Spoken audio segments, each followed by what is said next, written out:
What up, guys? Steve Miller here, and today I want you to consider this thought.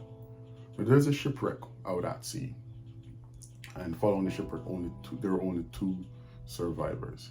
Now, the two guys, it was two men, and they swam to this little deserted island with nothing on it, right? And then when they got there, they said, "Wow, there's nothing on this island. We're here. The only thing that we can do is pray to God, and ask for assistance." And sure enough, they decided that they would do that. But then they said, "Well, in order for us to really know who whose prayers are being answered, let's divide the island into two, and I will stay on one side, and you will stay on the other side." And they agreed, that they will divide the island into one on the left, one on the right, and based on the prayers, they'll see whose prayers are being answered.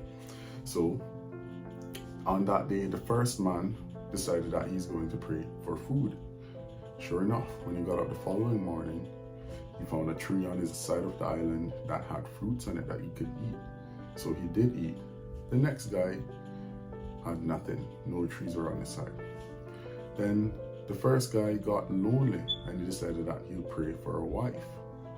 The following day, a ship wrecked and a lady was the only survivor and she swam to his side of the island. The second guy had nothing. There was nothing going on his side of the island. And then obviously the first guy now is becoming more confident, saying, "Well, God is answering my prayers and he's not answering that guy's prayer." So he decided to pray for whatever he wants. So he said, "Well, I want food, I want more food, I want a house and clothes." And sure enough, it was like magic. He was receiving all these blessings. And then he would look to the next man, and the next man literally had nothing and he felt good. And then he said, "Well, I think it's time for me to leave this island." So he prayed for a boat. Sure enough, the following day when he woke up, there was a ship docked on his side of the island so he could leave with his wife. And then he packed his stuff and he felt good and he said, "Well, I'm leaving." And him leaving means he's leaving the next person behind, the second guy. And when he stepped on the ship, he heard a voice from heaven that said, "Why are you leaving your companion behind?" And he said, "Well, none of his prayers were answered," which means he does not deserve, he never got any blessings from God, which means he does not deserve any of my blessings. And for that reason, I'm leaving him behind. And God said to him, "Well, funny enough, the only prayers that were answered were his prayers, not yours. So everything that you have, it is because of him." And the man said, "Well, that don't make sense, God. How?" And he said, "Well, this man only had one prayer." And the man said, "Well, God, what was that prayer? Because I'm confused.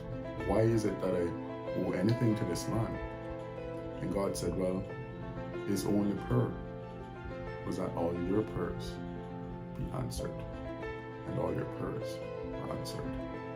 At the end of the day, we sometimes forget that, in this life, there are people praying for us. And my mother is always praying for me. And so I don't take that for granted. It is important that we pray for each other no matter what. And remember that someone is praying for us, you know what I mean? So when you're blessed or when you receive blessings from God, don't forget to share that with someone else.